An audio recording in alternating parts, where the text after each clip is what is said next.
The Century Arms CA3 rifle.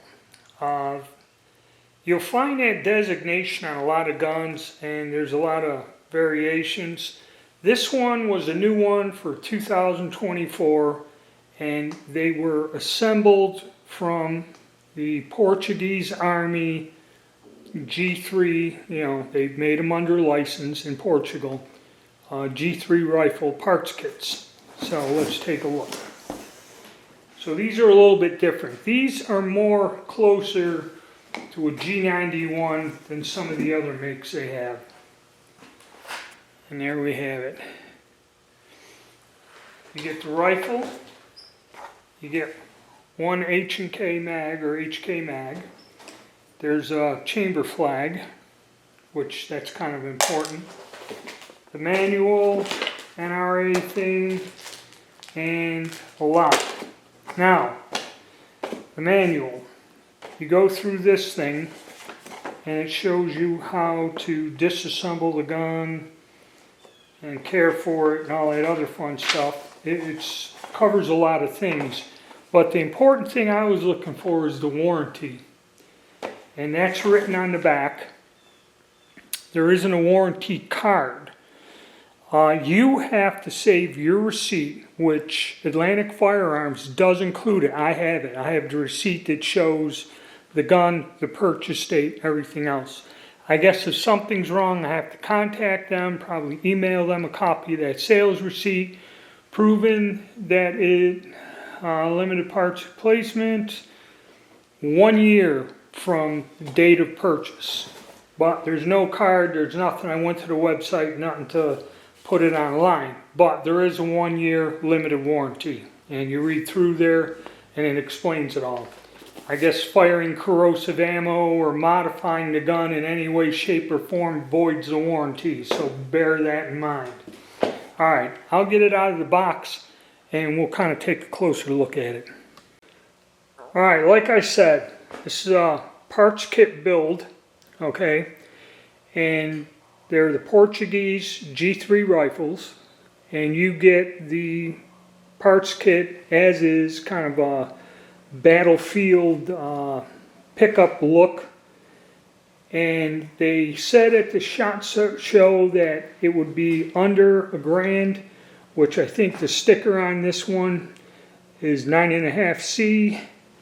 And actually, Atlantic Firearms had a sale on it, still may be on sale. I got this thing all said and done for about $880. So it come under $900. So pretty decent deal. Now, the thing about it, it's using the original stock with the wear on it, so you can see that there. It does have the G3 style sight, the German sight. No rail, so you got to use a claw mount, which there is something out there you can mount an optic on this if you want. How much it costs or whatever, I don't know. But if you go to PA Gun Guy, he put one on his set me, and I think he explains it there. So, metal lower trigger guard, which I like other than the polymer one. There's the scroll there, Century. Everything looks pretty cool. Has the original wood, which is the green tropical style. And what the difference is between this and some of the other ones that use set me parts is this has the German style, the G3 front sight and front barrel thing, and the push pin, which when we get to the set me, I'll show you the difference. But this, when we take it apart, I'll show you how it works. But the contour of this barrel is the set me contour, because that's where the set me bipod goes. So it's not quite 100% G3 configuration. You would have to go with a PTR 91, and I looked at a picture. The barrel is different, and those are the ones they're advertising that are nitrided so they don't rust, because people don't like cleaning their guns. As far as the flash hider, I'm not quite sure. I think they might have to be US made. Now, a lot of people question the welds and stuff, and kind of looking where it has to be welded here on the top. That's not too bad. It's been blended. Some people say it's too wide, but when you're building this and disassembling it from another gun, there's going to be a bit of a variance. But that looks good. The top of the cover for the charging handle all looks good. You know, the tack welds and all that stuff, very good. Nothing nothing unusual or rough looking. Also, the barrels and receivers are PTRs on these builds. I guess PTRs set the barrels and add into the receiver or something. I'm not quite sure. But it doesn't look bad. Okay, let's take a look at the bottom side. Okay, there's some spot welds there, I guess holding that front sight thing on. Looks pretty good. And you know, some people on these different builds and clones, there's your weld there, nice and smooth. And that's kind of what the original welds, that's an original weld from the factory, so that's what it kind of looks like. And another question that was brought up is what these pins here and the holes on the side.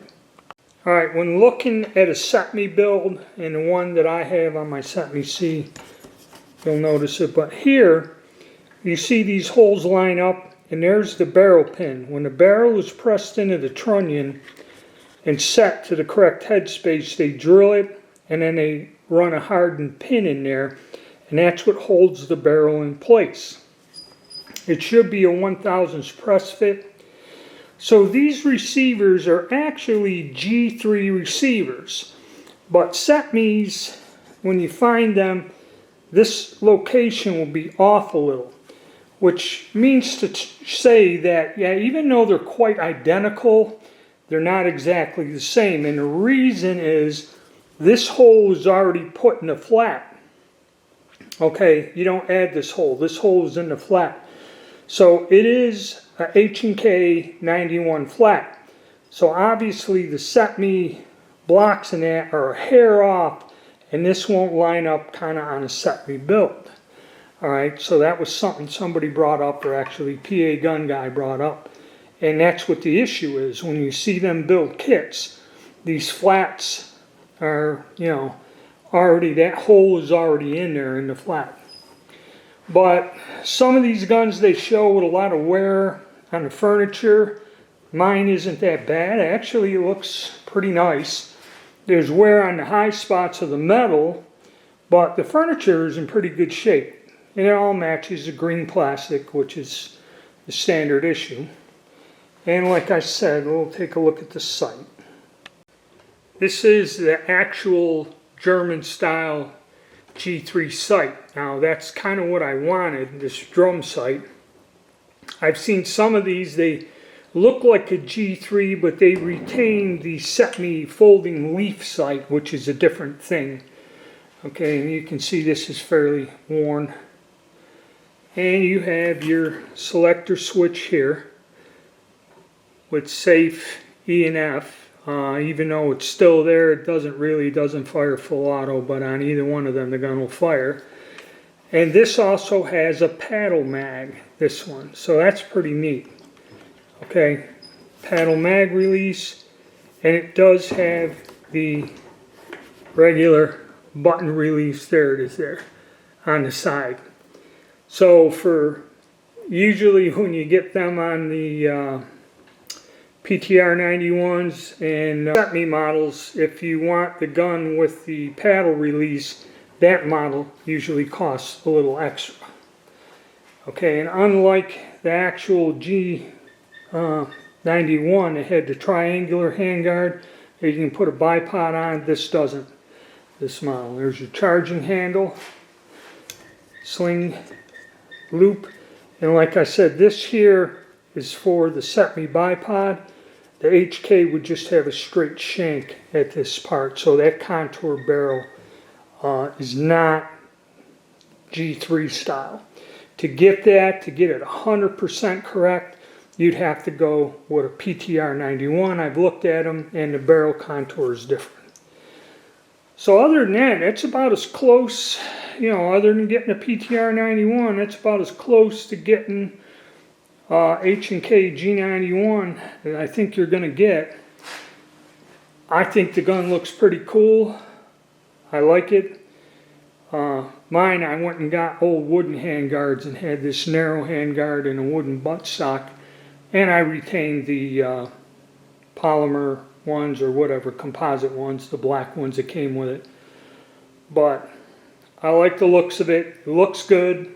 Overall on the outside, it's good. You've got a limited warranty and all the other fun stuff.